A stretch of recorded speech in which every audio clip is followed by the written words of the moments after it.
derrochar la plata, gastársela en cosas innecesarias. Nunca tuvieron la berraquera de cumplir las promesas de los programas sociales de este gobierno. Muchas gracias, presidente. ¿Cómo que es un mega rico el que tiene 2.600 millones de un patrimonio?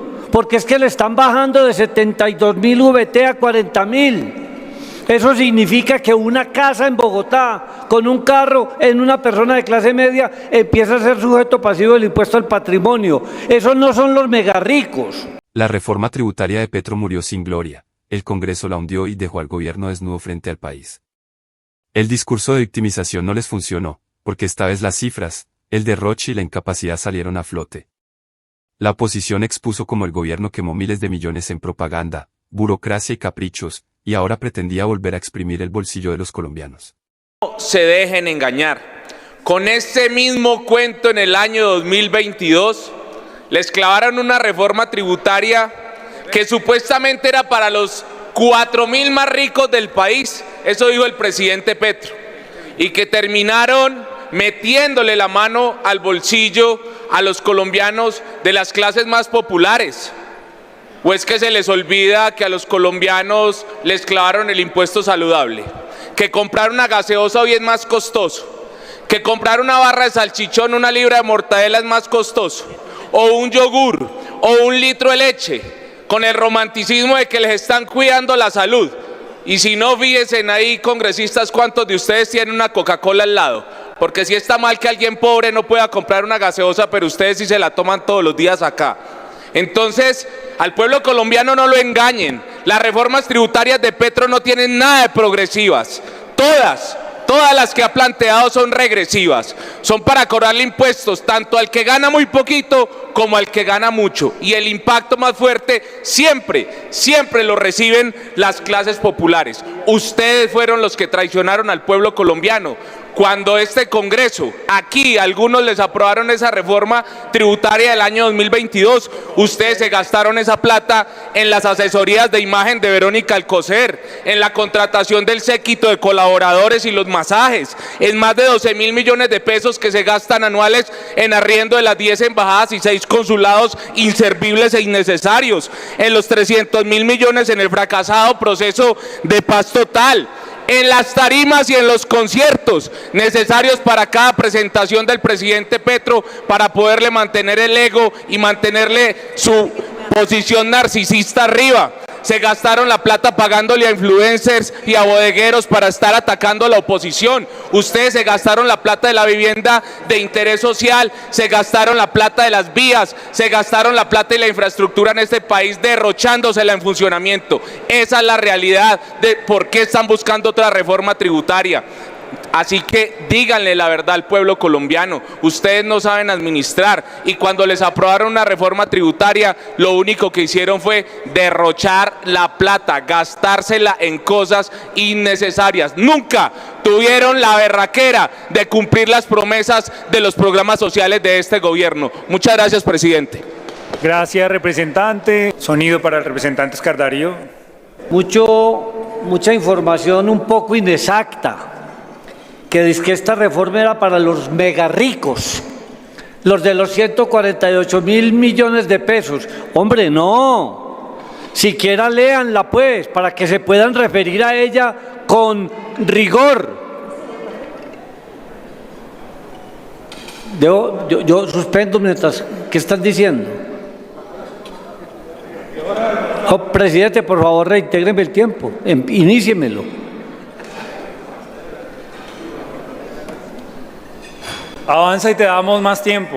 No, pues yo creo que lo podían reiniciar. Entonces, mire, ¿cómo que es un mega rico el que tiene 2.600 millones de un patrimonio?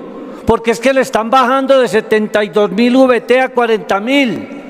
Eso significa que una casa en Bogotá, con un carro, en una persona de clase media, empieza a ser sujeto pasivo del impuesto al patrimonio. Esos no son los mega ricos. Y tampoco es cierto aquello de que los mega ricos son los que pagan o que compran los vehículos híbridos, a quienes le suben el IVA. Y también le suben el IVA al aguardiente, al ron y al alcohol en general, que que yo no creo que sean los que lo consuman solamente los megarricos, ni la cerveza. Tampoco son ellos los únicos que toman los vinos baratos para celebrar sus fiestas. Y tampoco es cierto de que muchos productos que están destinados a la generación de energía les cambian la composición del IVA de hoy de exentos a excluidos, o les cambian la composición elevándolo del 5 al 19%. Y eso de elevar el IVA al productor fósil, de la CPM, del GMC, del alcohol carburante y del biodiesel del 5 al 19, pues tiene un efecto directamente proporcional en la gasolina y en la CPM. Entonces dejemos de estar diciendo aquí que los 148.000 millones de pesos, tengamos un poquito de sindéresis y al menos leamos la reforma que tanto están diciendo aquí que no se discutió. Y el IVA del margen minorista y también el IVA para los hospedajes para los no residentes y eliminar la deducción de los 72 VT por dependiente que le pega directamente a la clase asalariada y gravar el componente inflacionario de los rendimientos financieros. Ese es otro impuesto al patrimonio que lo paga cualquier pensionado que tenga un CDT o que tenga una renta de capital. ¿Y qué tal cómo se trata el tema de los dividendos? Entonces no nos rasguemos las vestiduras aquí con estos temas. La gasolina en Colombia vale 17.000 pesos y miren, en Estados Unidos vale 12.000. Y vi cómo profusamente intervenimos muchos senadores y representantes a la Cámara. Yo no vi que usted le negara el uso de la palabra a nadie. Lo que sí vi fueron 2 sesiones de filibusterismo donde nos rompieron el quórum en la Comisión Cuarta de la Cámara de Representantes, los miembros de partido de gobierno, los cercanos al partido. De manera que debate se dio de fondo. Lo que pasa es que no nos iban a cambiar el voto con opiniones como que esta ley era buena para las clases bajas. No es cierto. No es cierto, ya yo lo demostré en 2 intervenciones anteriores y lo voy a repetir. Golpeaba a las clases bajas y medias de la población. Ahora, quiero expresar también, porque se nos viene amenazando con una emergencia económica, y decir que aquí no hay campo para la emergencia. Es que no es cierto que cuando hay un presupuesto financiado con ley de financiamiento sea obligatorio aprobarlo. Imagínense ustedes, todavía el Ejecutivo dándole órdenes al Legislativo que no las recibimos cuando se golpea a las clases bajas de la población. Y en este caso eran 16 billones de pesos. ¿Sabe cuánto es el porcentaje, señor presidente y colombianos, del presupuesto general de la nación?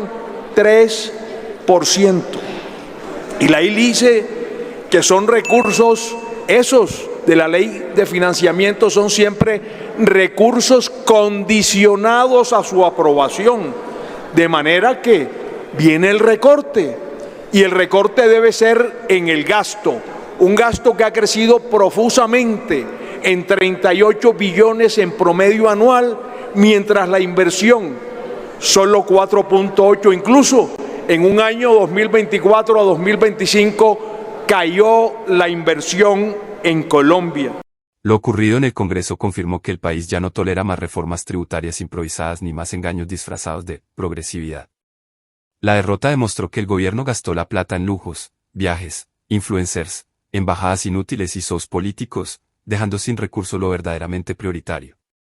Las cifras mencionadas por la oposición exhibieron un Estado desbordado en funcionamiento, burocracia y favores, mientras el pueblo sigue sin vivienda, sin vías y sin servicios dignos. La reforma cayó porque la gente está cansada de que le prometan que solo los ricos pagarán, pero al final los impuestos golpean a los más pobres y a la clase media. También cayó porque el Congreso ya no se dejó intimidar por el chantaje de que sin la reforma colapsa el país, un libreto que Petro repite cada vez que su incompetencia lo arrincona. Esta vez la mayoría legislativa entendió que premiar el derroche con más impuestos es un insulto a los colombianos que trabajan y producen. Los argumentos oficialistas se derrumbaron cuando se demostró que la reforma no era para los megaricos, sino para cualquiera que tuviera un carro, una casa modesta o un CDT. Incluso quedó al descubierto la intención del gobierno de empujar al país hacia una emergencia económica para gobernar por decreto, revelando un talante profundamente autoritario. La oposición cumplió su deber frenando un proyecto que solo habría profundizado la pobreza, la inflación y el desencanto social. Y la derrota dejó una lección clarísima: Colombia no necesita más impuestos, necesita un gobierno que administre, respete el dinero público y deje de culpar a otros por sus propios fracasos.